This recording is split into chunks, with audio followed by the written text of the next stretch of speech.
কথায় বলা হয় জীবনে ভালোবাসাই হলো সুখের মূল। এটা সত্য। এবার প্রশ্ন হলো এটাই যে এই ভালোবাসা কার সাথে করা উচিত।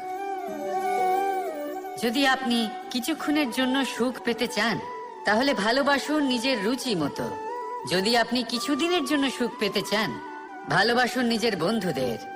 যদি আপনি কয়েক মাসের জন্য, কয়েক বছর বা অনেক বছরের জন্য সুখী হতে চান তাহলে ভালোবাসুন নিজের পরিবারকে, মাতা পিতা, নিজের সন্তান, স্বামী স্ত্রী, নিজের আত্মীয়দের। কিন্তু যদি আপনি চিরকালের জন্য সুখী হতে চান তাহলে ভালোবাসতে হবে শুধু নিজের কর্মগুলিকে। কারণ সম্পর্ক যেমনই হোক না কেন কখনো না কখনো ভেঙে যাবেই। এই সংসার হলো এমনই যে যাদের সঙ্গ আমরা